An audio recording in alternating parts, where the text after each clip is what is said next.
Assalamualaikum warahmatullahi wabarakatuh.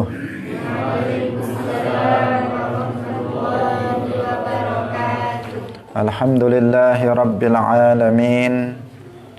Lahun ni'matu wa lahul fadlu wa lahul thana'ul hasan. Wa salawatullahil barrir rahim wal malaikatil muqarrabin ala sayyidina wa maulana Muhammadin wa ala alihi wa ashabihi tayyibin at-tahirin. Allahumma la sahla illa ma ja'altahu sahla wa anta taj'alul hazna idha syi'ta sahla.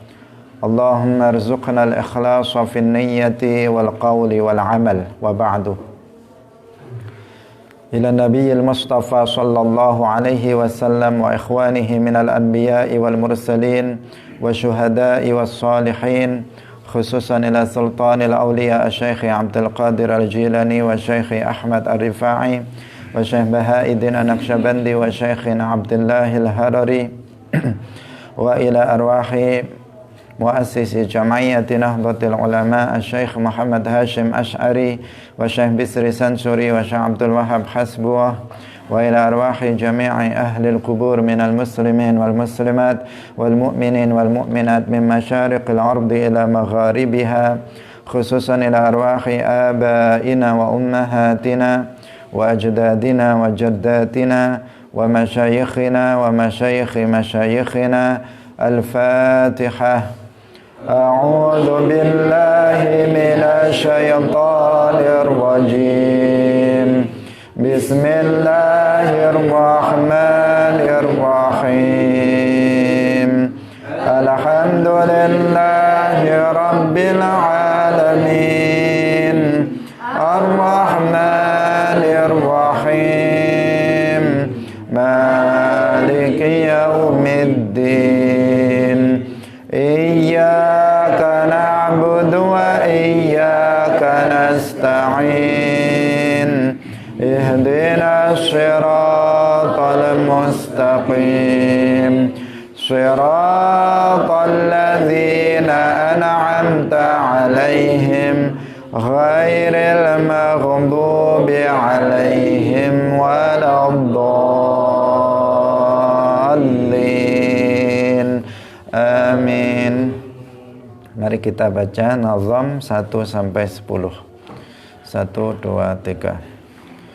Yaqulu raji rahmatil qadiri ay ahmadul masyhur bitardiri. Alhamdulillahil aliyil wahidi al-alimil fardil ghaniyil majidi wa afdalus salati wa taslimi ala nabiyil mustafal karimi wa alihi wa sahbihil athhari la siyama rafiquhu fil ghari wa hadhihi aqidatun saniyah samaituhal kharidatal bahiyah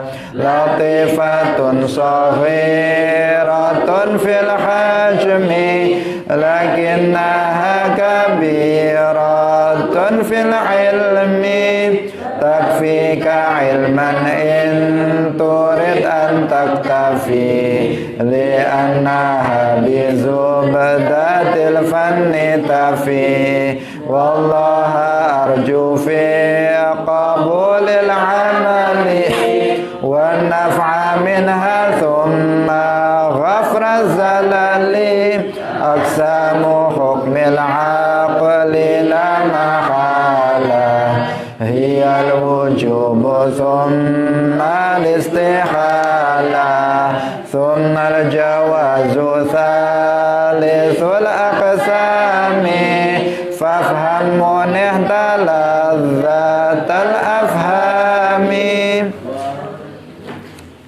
Hadirin hadirat kaum muslimin muslimat, pemirsa Madu TV rahimakumullah.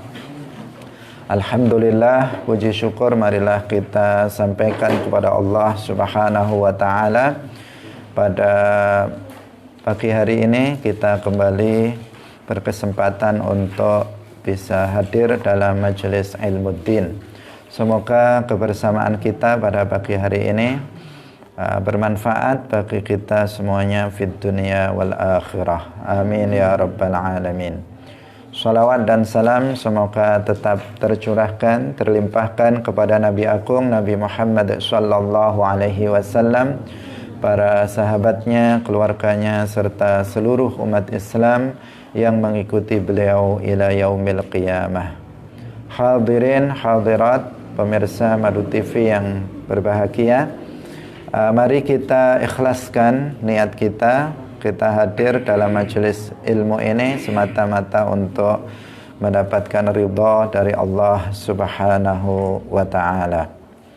Pada pagi hari ini kita akan lanjutkan pada nazam yang ketiga dari kitab Al-Kharidatul Bahiyah dan nazam yang keempat insyaallah. Qala al-muallif rahimahullah wa afdalus salati wat taslimi ala an-nabiyyil mustafal karimi wa alihi wa sahbihi al-athhari la siyama rafiquhu fil ghari. Wa afdalus salati lan utawi luweh utamane sholawat wa taslimi lan salam iku ala nabiyyi muka tetep ing atase Kanjeng Nabi al-Mustafa al-Karim wa alihi lan keluargane Kanjeng Nabi wa sahbihi lan para sahabate Kanjeng Nabi al-adhari kang suci-suci kabeh la siyama terutama rafiquhu wong kang ngancani Kanjeng Nabi fil ghari ing dalem guwa.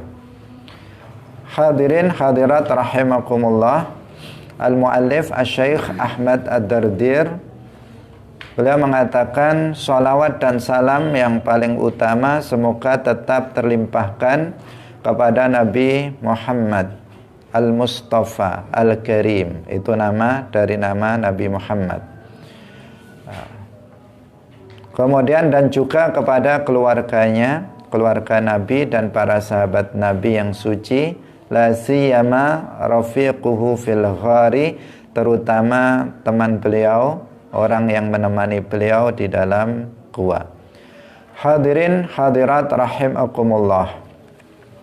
Setelah membaca hamdalah di awal kitab ini, al-muallif kemudian melanjutkan dengan membaca sholawat. Membaca sholawat kepada Rasulullah, keluarganya dan juga para sahabatnya. Dan ini memang juga menjadi sebuah tradisi dari para muallifin, para musannifin, para pengarang kitab, bahwa mereka dalam memulai mengarang kitab maka selain basmalah, hamdalah juga kemudian membaca sholawat kepada Nabi, keluarganya dan para sahabatnya. Hampir di semua kitab kalau kita buka maka di awalnya selalu diawali dengan basmalah, hamdalah, kemudian sholawat dan salam kepada Rasulullah sallallahu alaihi wasallam. Ini karena memang ada perintah di dalam Al-Quran dalam surat Al-Ahzab.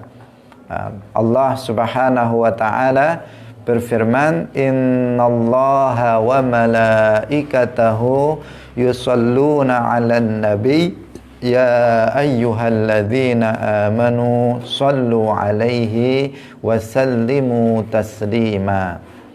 Innallaha wa malaikatahu, sesungguhnya Allah dan para malaikatnya itu yusalluna 'alan nabi, bersolawat kepada Nabi. Ya ayyuhalladzina amanu, wahai orang-orang yang beriman, bersolawatlah kalian kepada Nabi, wasallimu taslima, dan ucapkan salam kepada Rasulullah sallallahu alaihi wasallam.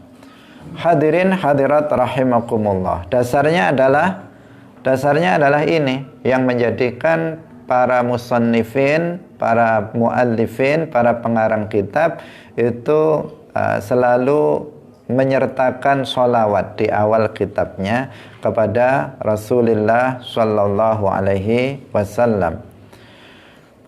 Dan sholawat salam maknanya ketika kita membaca sholawat Allahumma sholli ala Sayyidina Muhammad, itu maknanya berbeda dengan yang disebutkan dalam ayat ini bahwa Allah bersholawat kepada Nabi, para malaikat bersholawat kepada Nabi. Itu maknanya berbeda, tidak sama.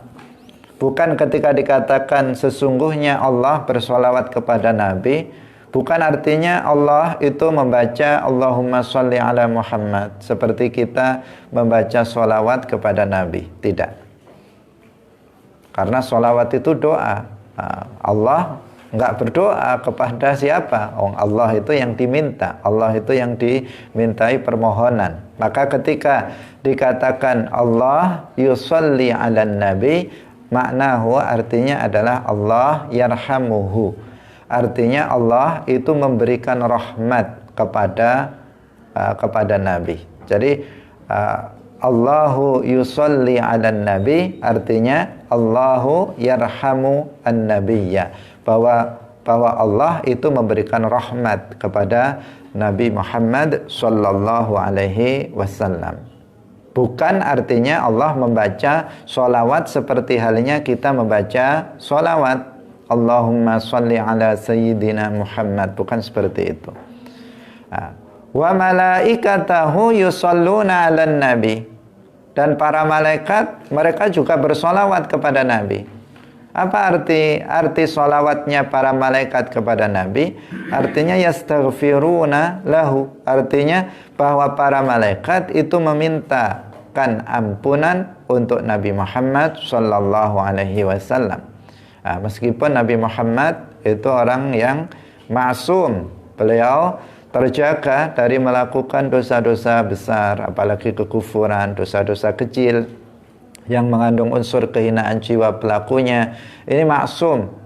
Para nabi dijaga, para nabi termasuk Nabi Muhammad sallallahu alaihi wasallam tidak pernah melakukan hal-hal yang seperti itu. Tetapi meskipun begitu, para malaikat juga beristighfar untuk Nabi. Jangankan para malaikat, Nabi sendiri juga beristighfar. Dalam sebagian riwayat, Nabi dalam sehari itu beristighfar sebanyak 70 kali. Dalam sebagian yang lain, riwayat yang lain, dinyatakan bahwa beliau beristighfar dalam sehari itu tidak kurang dari 100 kali. Padahal beliau maksum, beliau tidak melakukan dosa. Itu saja beliau beristighfar berapa? 100 kali dalam sehari. Bukan untuk melebur dosa, tetapi untuk menunjukkan bahwa beliau adalah orang yang bersyukur kepada Allah Subhanahu wa ta'ala. Untuk menunjukkan, untuk mengajari kepada kita umatnya agar kita juga memperbanyak membaca istighfar. Kita yang dosanya banyak, kadang membaca istighfar hanya ketika habis sholat. Itu pun terkadang enggak juga. Kadang habis sholat langsung pelencing, langsung pergi, tidak membaca istighfar. Rasulullah sallallahu alaihi wasallam dalam sehari semalam minimal atau beliau tidak kurang dari 100 kali beristighfar.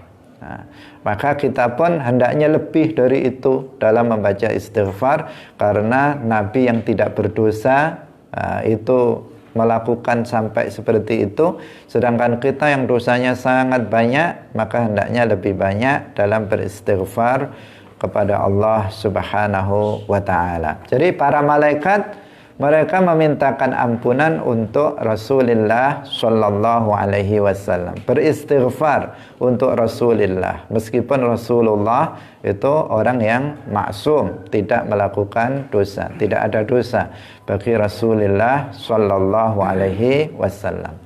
Kemudian ya ayyuhalladzina amanu sallu alaihi wa sallimu taslima. Di sini Allah memerintahkan kita untuk bersolawat dan salam kepada Nabi Muhammad sallallahu alaihi wasallam.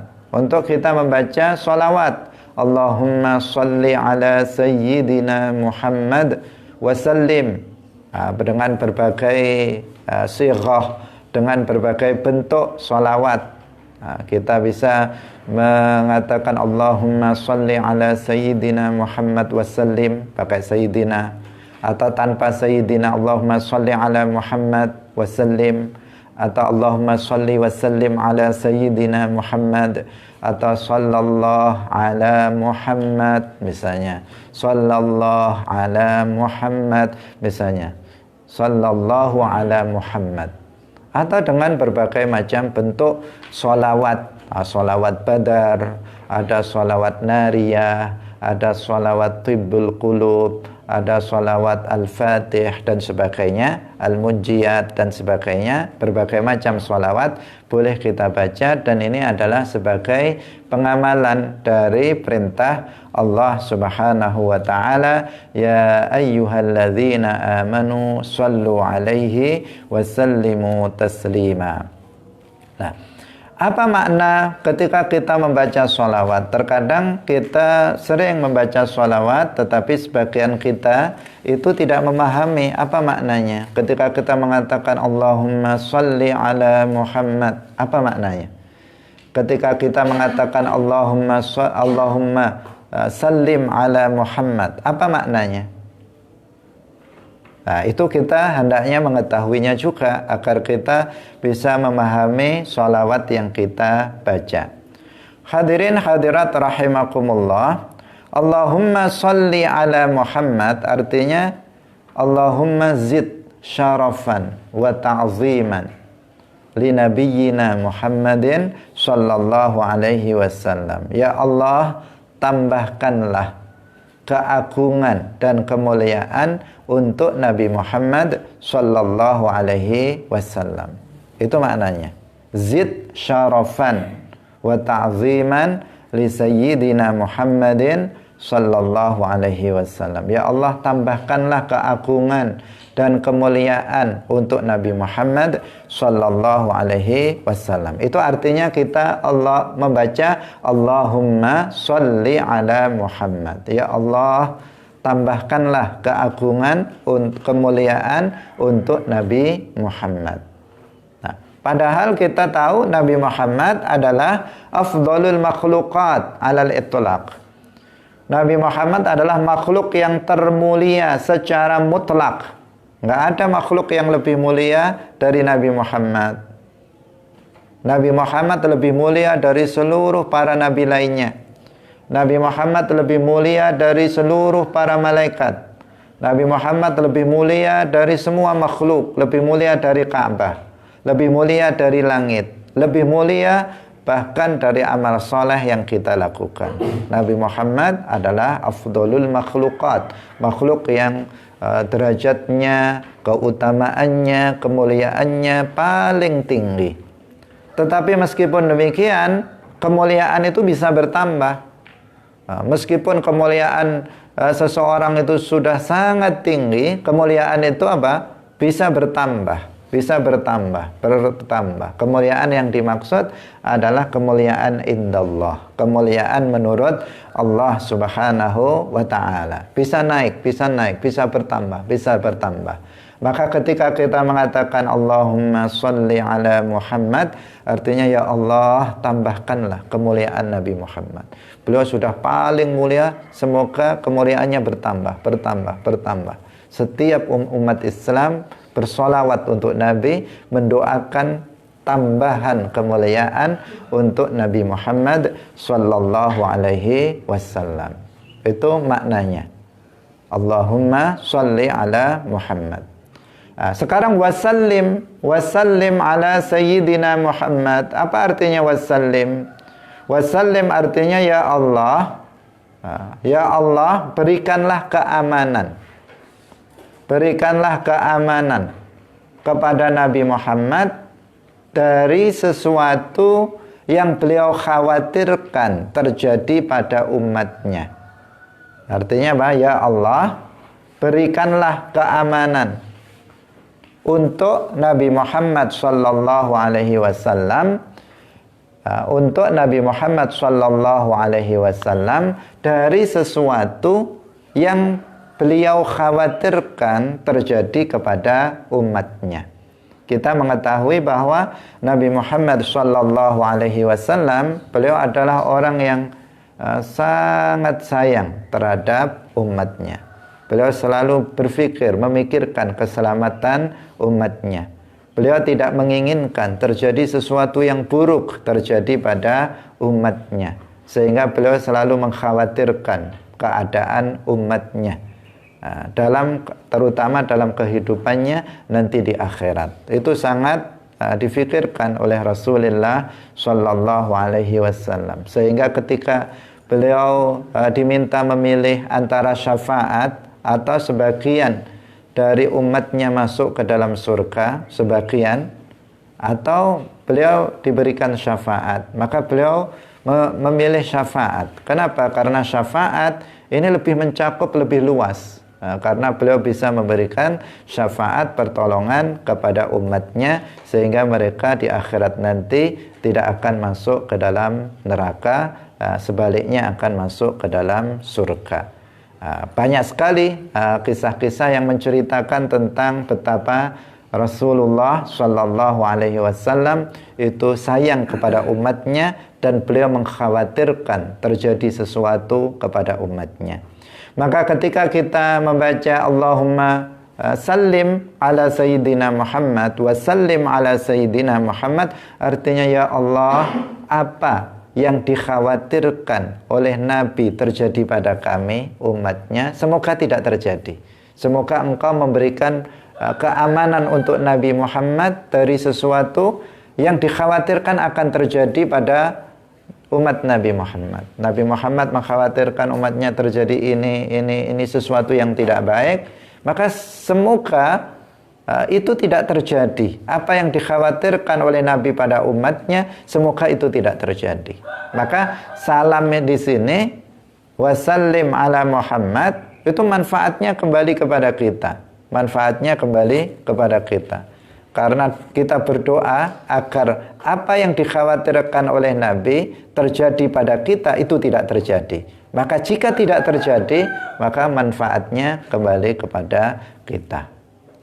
Allahumma salli ala Sayyidina Muhammad wassallim. Nah, ini makna salawat dan salam kepada Nabi Muhammad sallallahu alaihi wasallam.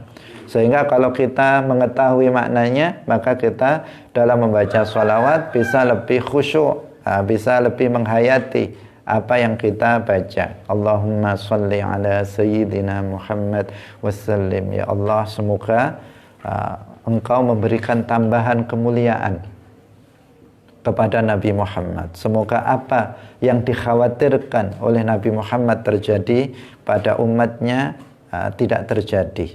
Ini makna salawat dan salam kepada Nabi Muhammad sallallahu alaihi wasallam.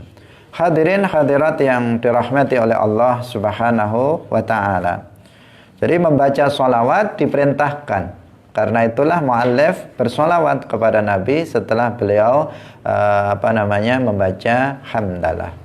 Banyak sekali hadis-hadis yang memberikan perintah dan dorongan kepada kita agar bersolawat, agar kita bersolawat. Dan ada fadilah, keutamaan bagi orang yang bersolawat Nabi.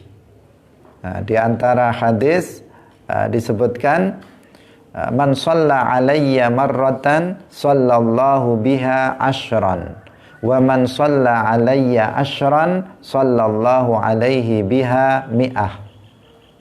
Barang siapa yang bersolawat kepadaku satu kali, maka sallallahu biha ashran, maka Allah membalasnya dengan rahmat. Bukan Allah terus bersolawat kepada kita, enggak.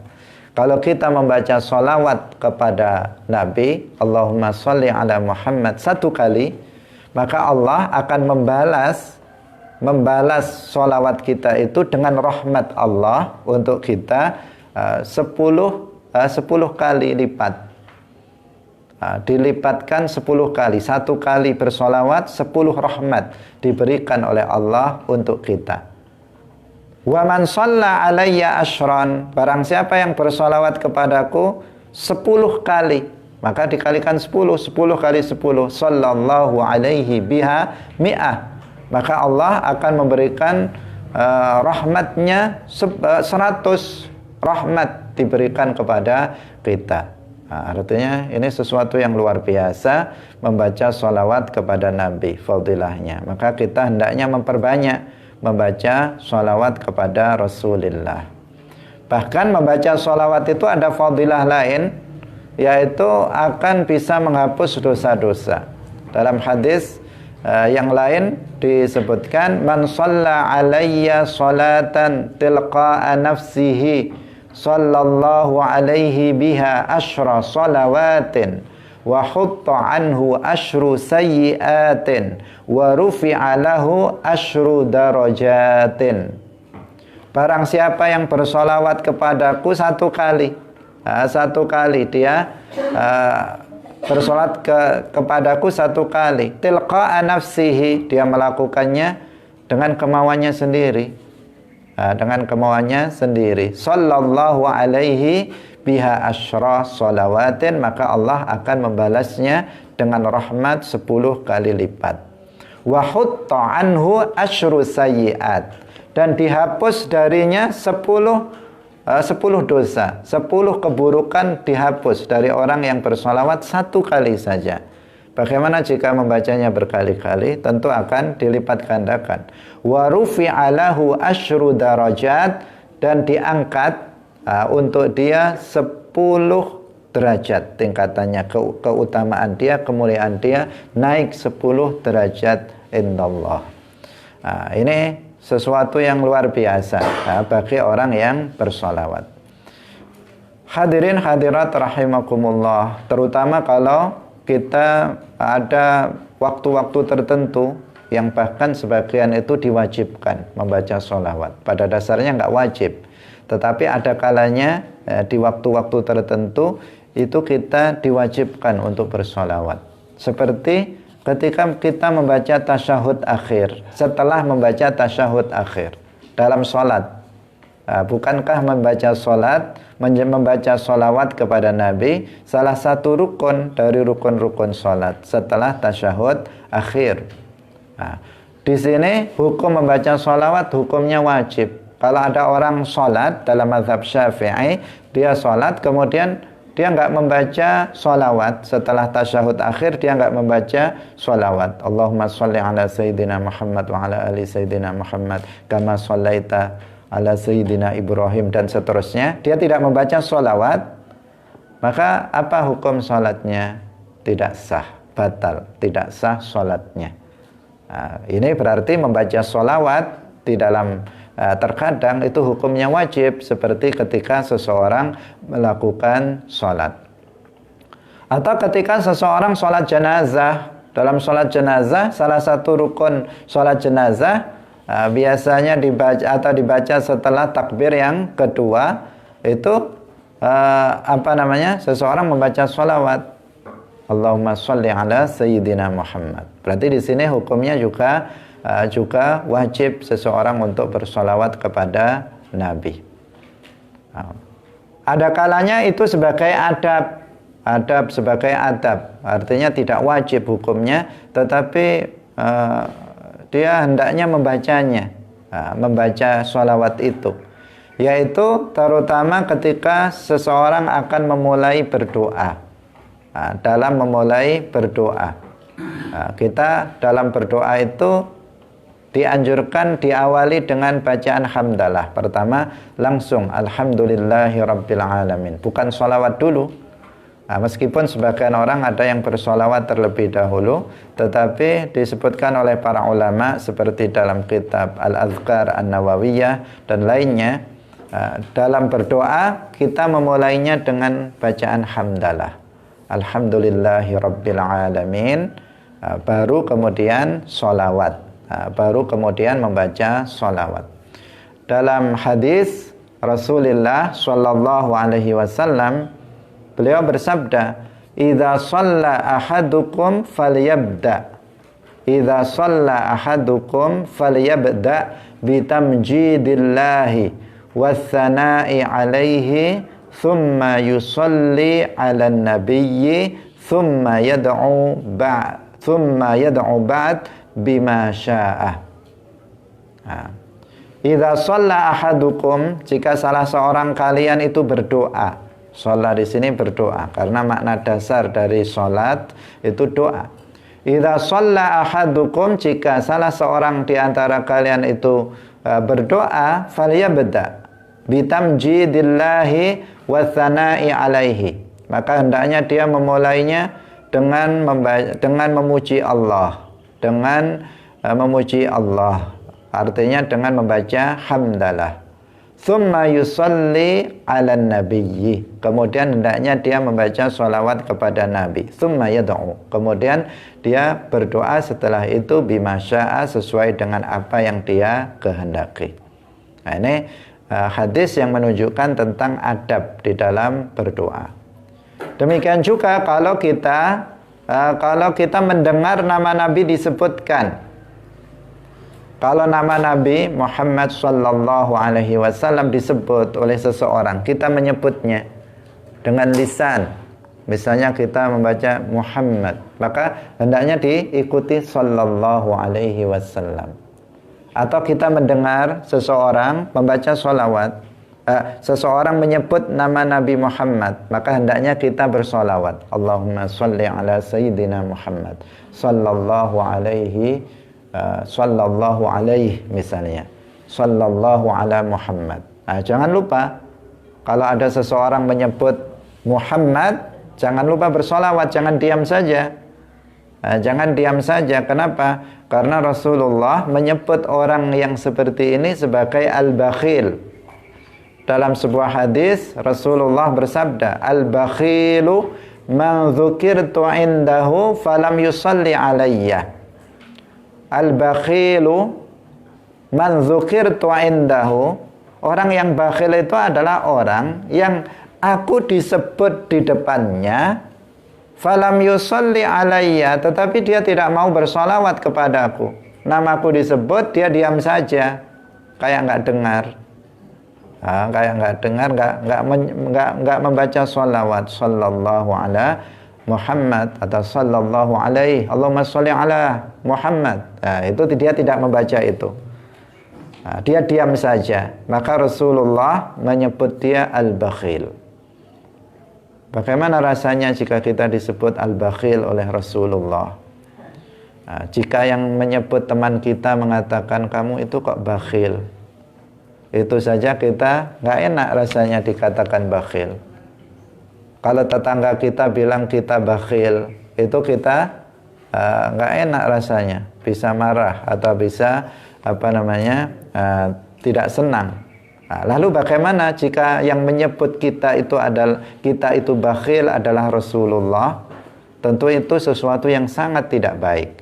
Nah, karena itulah maka jangan lupa kita untuk bersolawat ketika mendengar nama Nabi Muhammad sallallahu alaihi wasallam. Termasuk kalau kita menulis, ini termasuk bid'ah hasanah adalah ketika kita menambahkan sholawat setelah nama Nabi Muhammad. Jadi kita ketika menulis misalnya dalam buku yang kita tulis, dalam makalah atau dalam skripsi atau dalam tulisan kita dalam buku, kita menyebut Muhammad, maka hendaknya kita tulis sholawat sallallahu alaihi wasallam misalnya.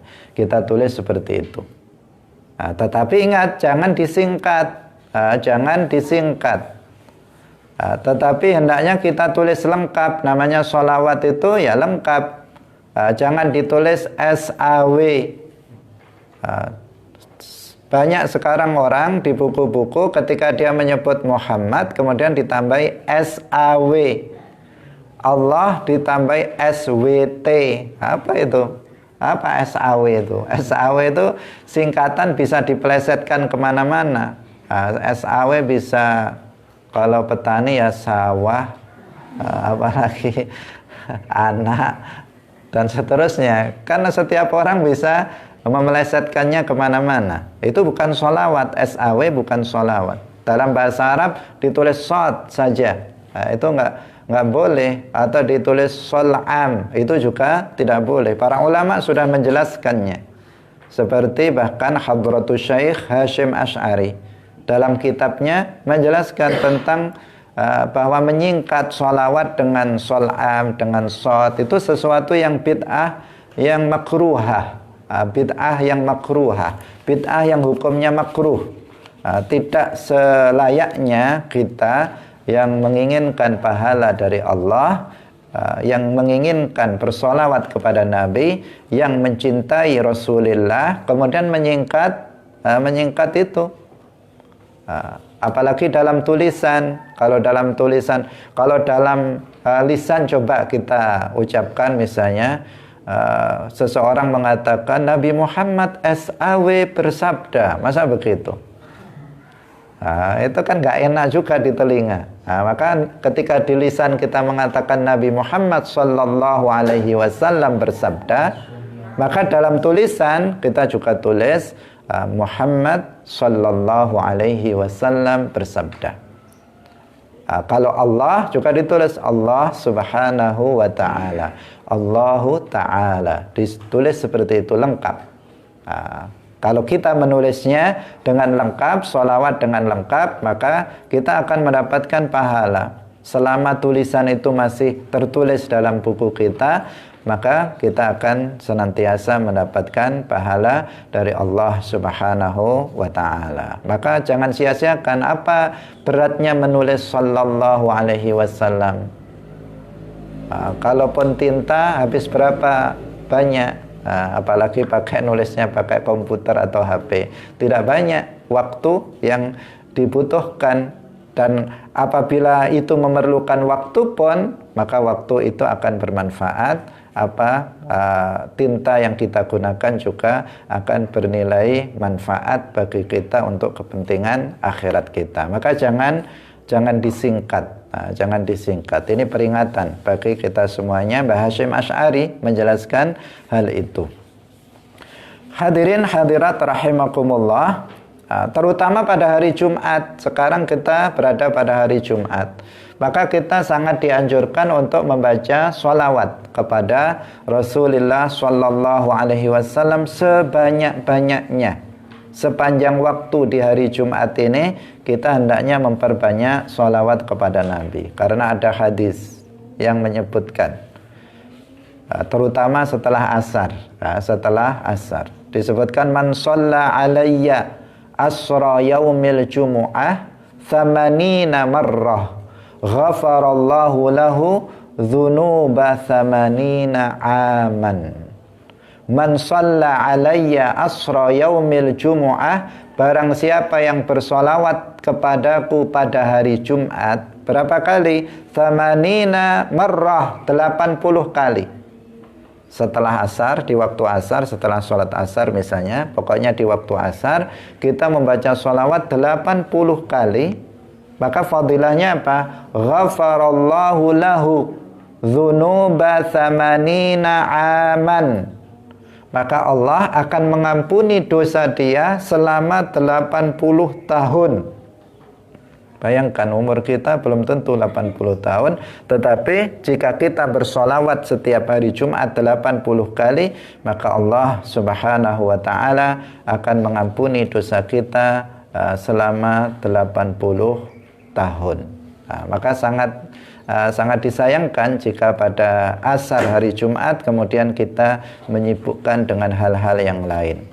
Selain sholawat, pada waktu asar menjelang maghrib hendaknya kita juga berdoa. Karena pada hari Jumat itu ada sebuah waktu yang di situ mustajab, sebuah doa itu dikabulkan oleh Allah subhanahu wa ta'ala.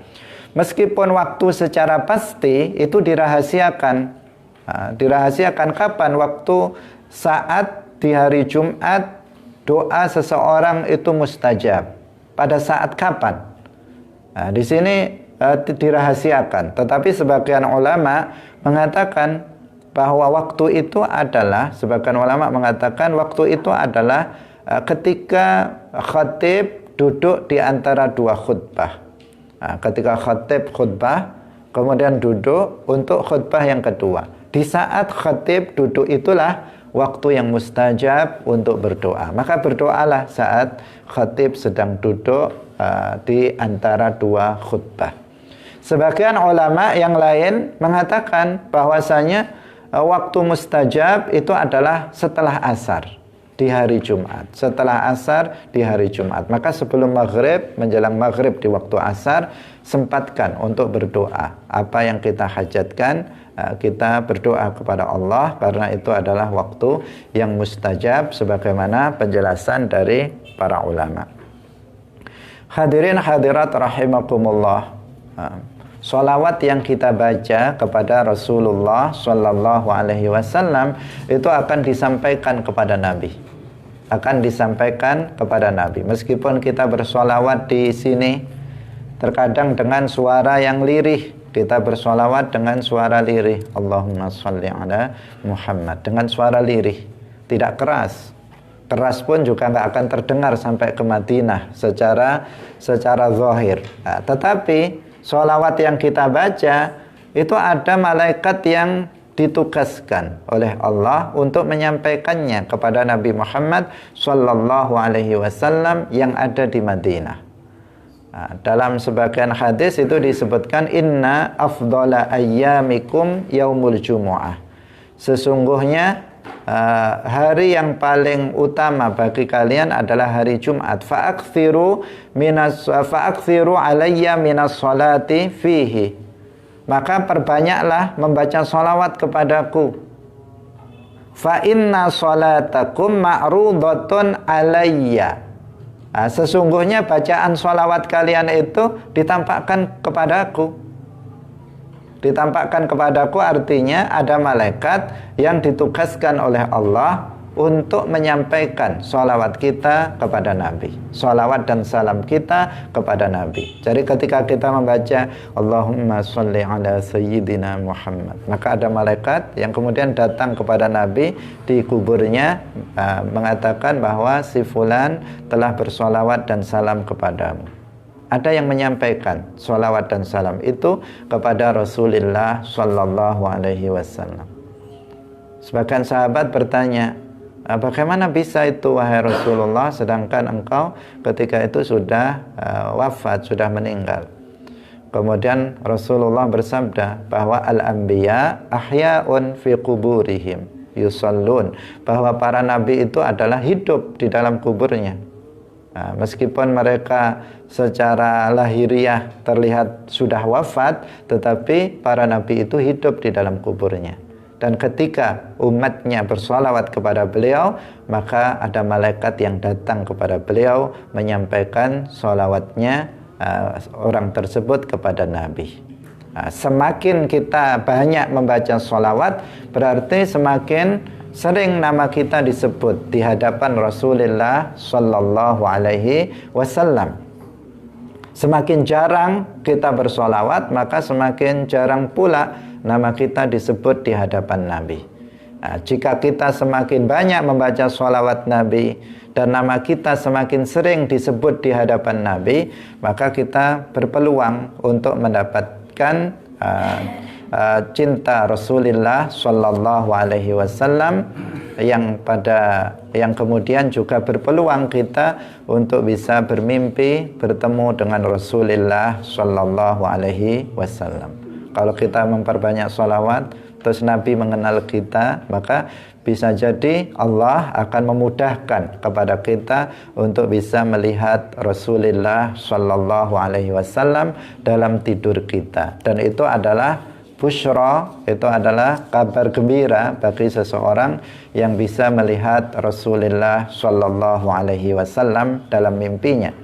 Karena seperti yang sudah kita sampaikan, bahwa melihat Nabi dalam mimpi, maka dia telah benar-benar melihat Nabi. Seperti dalam hadis disebutkan, man ra'ani fil manami faqad ra'ani haqqa.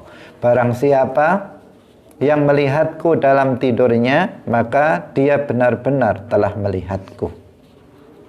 Dia benar-benar telah melihatku, karena setan dalam lanjutan ayat, setan itu la yatazayyabi, tidak bisa merubah wujudnya dengan wujud aku. Sehingga ketika kita bermimpi kok melihat Nabi, maka sesungguhnya kita telah benar-benar melihat Rasulullah Shallallahu Alaihi Wasallam. Dalam hadis lain disebutkan, man ra'ani fil manami fasayarani yaqadhatan.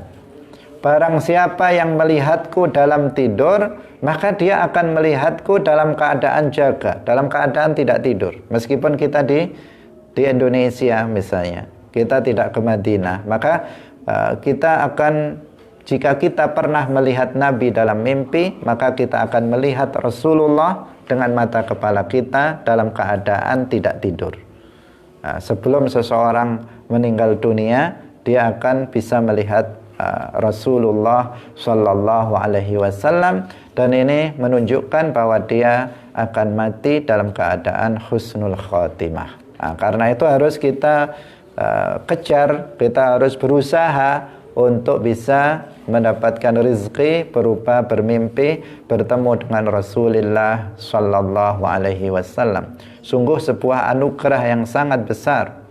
Sebagian para ulama, para sholihin, mereka sangat sering, terkadang sebagian mereka ada yang setiap hari melihat Nabi dalam mimpinya, setiap malam melihat Rasulullah dalam mimpinya. Ada yang seminggu sekali mereka melihat Nabi dalam mimpinya. Ada yang sangat sering sekali. Ada yang terkadang melihat Rasulullah dalam mimpinya. Tetapi ada sebagian umat Islam yang sepanjang hidupnya tidak pernah melihat Nabi dalam mimpinya. Kenapa bisa seperti itu? Apakah cintanya kepada Rasulullah itu tidak masih sangat kurang, masih terkalahkan dengan cintanya kepada kedua orang tuanya, istrinya atau anak-anaknya, sehingga kalau mimpi yang dilihat kakeknya aja yang dilihat yang sudah mati, bahkan ada sebagian kalau mimpi itu yang dilihat setan, mimpi yang dilihat. Jadi bukannya dia melihat Rasulullah, tetapi malah melihat sesuatu hal yang buruk. Itu menjadi sesuatu yang harus menjadi renungan bagi kita, muhasabah bagi kita. Kenapa bisa seperti itu? Kita nggak pernah, seseorang tidak pernah bermimpi bertemu dengan Rasulullah Shallallahu Alaihi Wasallam. Padahal Rasulullah adalah Nabi kita, orang yang paling kita cintai, orang yang paling kita rindukan untuk kita bisa bertemu dengan beliau, dan itu adalah kabar gembira bagi orang tersebut. Nah, tentu sholawat adalah salah satu caranya agar kita bisa bermimpi bertemu dengan Rasulullah Shallallahu Alaihi Wasallam. Tetapi lebih dari itu tidak cukup seseorang bersolawat saja, meskipun ini juga salah satu cara. Terutama ketika seseorang akan tidur misalnya, dia dalam keadaan suci, kemudian memperbanyak solawat kepada Rasulullah Shallallahu Alaihi Wasallam sampai tertidur. Atau seseorang yang lebih utama adalah seseorang harus beriman dengan Nabi, dengan iman yang benar. Seseorang harus mempelajari ajaran-ajaran Nabi. Seseorang harus memperjuangkan akidah ahli sunnah wal jamaah, akidah Rasulullah dan para sahabatnya. Ini yang cara yang paling mudah untuk menghantarkan seseorang menjadi orang yang bisa bermimpi bertemu dengan Rasulullah Shallallahu Alaihi Wasallam. Semoga kita semuanya yang hadir di tempat ini maupun yang di rumah itu bisa diberi rezeki, bisa bertemu dengan Nabi. Sebagian orang kurang percaya, dianggap bermimpi dengan Nabi sesuatu yang khayalan, sesuatu yang tidak mungkin. Enggak, sudah banyak orang yang bertemu dengan Rasulullah Shallallahu Alaihi Wasallam dalam mimpinya, terutama para kiai, para ulama, para habaib. Banyak mereka yang sudah bermimpi ketemu Rasulullah Shallallahu Alaihi Wasallam, bukan sesuatu yang mustahil. Hadirin yang dirahmati oleh Allah Subhanahu wa taala. Kita bicara tentang membaca sholawat dan salam. Dan muallif Syekh Ahmad Dardir di sini membaca sholawat kepada Nabi. Beliau mengatakan wa afdhalus sholati wat taslimi ala nabiyil mustafal karimi. Al-Mustafa adalah nama Nabi. Al-Karim juga nama Nabi. Nabi Muhammad namanya banyak sekali, dan banyaknya nama untuk Nabi itu menunjukkan kemuliaan bagi Rasulullah sallallahu alaihi wasallam. Wa alihi wa sahbihil adhari la siyama rafiquhu fil ghari.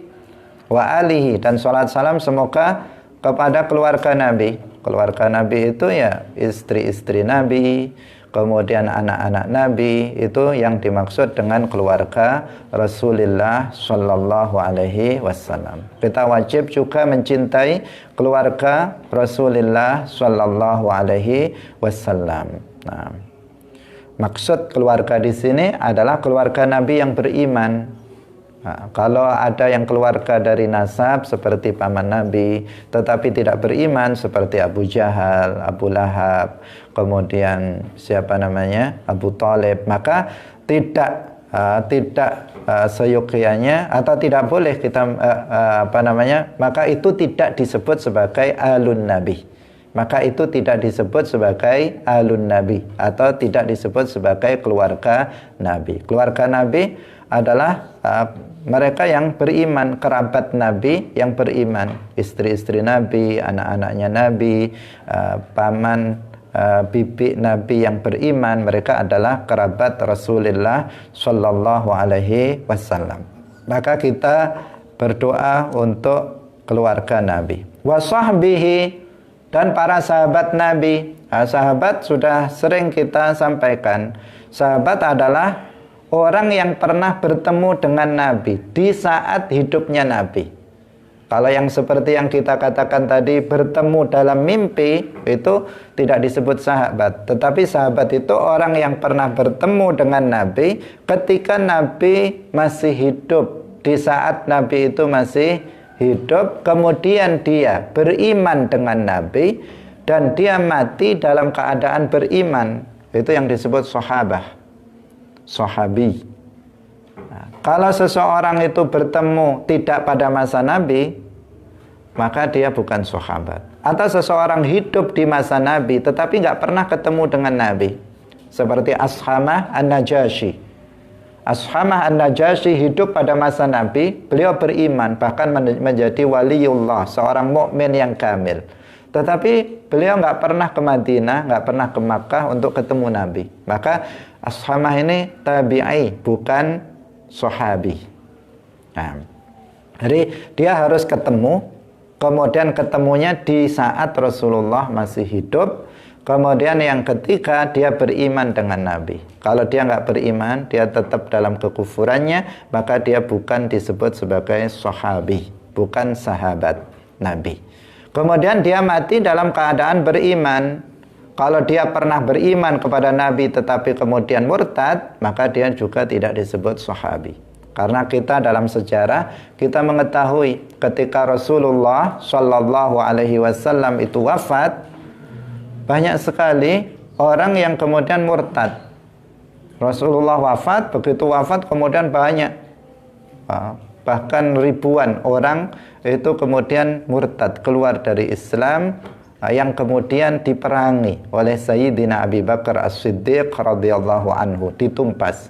Sebagian orang murtad itu kembali kepada Islam, sebagian mereka terbunuh dalam kekufurannya, dalam kemurtadannya itu, di saat mereka dalam keadaan murtad. Maka orang seperti ini yang mati dalam keadaan murtad, meskipun pernah ketemu Nabi dan meskipun pernah beriman, maka dia bukan seorang sahabat. Nah, kemudian sahabat Nabi yang paling mulia adalah Abu Bakar As-Siddiq radhiyallahu anhu, kemudian Umar bin Al-Khattab, kemudian Utsman bin Affan, kemudian Ali bin Abi Thalib radhiyallahu anhu. Kemudian baqil asyarah al-mubasysyirin bil jannah. Nah, di sini muallif mengatakan wasahbihil athhar la siyama rafiquhu fil ghar. Siapa rafiquhu fil ghar? Siapa orang sahabat Nabi yang menemani beliau di dalam gua Tsaur? Yaitu Abu Bakar As-Siddiq radhiyallahu anhu. Ini sebagaimana dalam nas Al-Quran disebutkan idhuma fil ghari. Idhuma fil ghari, ketika keduanya itu di dalam gua Tsaur, yaitu siapa? Rasulullah dan Abu Bakar As-Siddiq radhiyallahu anhu. Idhuma, ketika keduanya, Rasulullah dan Abu Bakar, fil ghari, di dalam gua, id yaqulu li sahibihi la tahzan innallaha ma'ana. Ketika Rasulullah berkata kepada sahabatnya yaitu Abu Bakar, la tahzan, janganlah kamu bersedih, innallaha ma'ana, sesungguhnya Allah akan menolong kita. Hadirin hadirat rahimakumullah. Jadi perkataan muallif rafiquhu fil ghar itu juga diambil dari Al-Qur'an yang menyatakan bahwa idhuma fil ghar, ketika keduanya di dalam gua. Maka yang dimaksud oleh muallif la siyama rafiquhu fil ghar, yang dimaksud adalah terutama Abu Bakar As-Siddiq radhiyallahu anhu.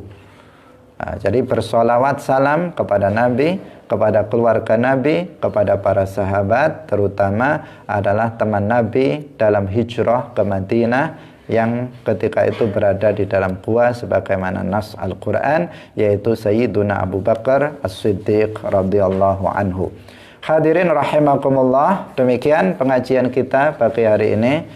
Semoga bermanfaat, masih muqaddimah dari kitab ini. Semoga bermanfaat. Barakallahu fikum, wallahu muwaffiq li aqwamit thariq. Wassalamualaikum warahmatullahi wabarakatuh. La ilaha illallah. Allahumma salli ala sayyidina Muhammad wa ala alihi wa sahbihi wa sallim. Rabbi ghfirli wa liwalidayya wa lil mu'minina wal mu'minat.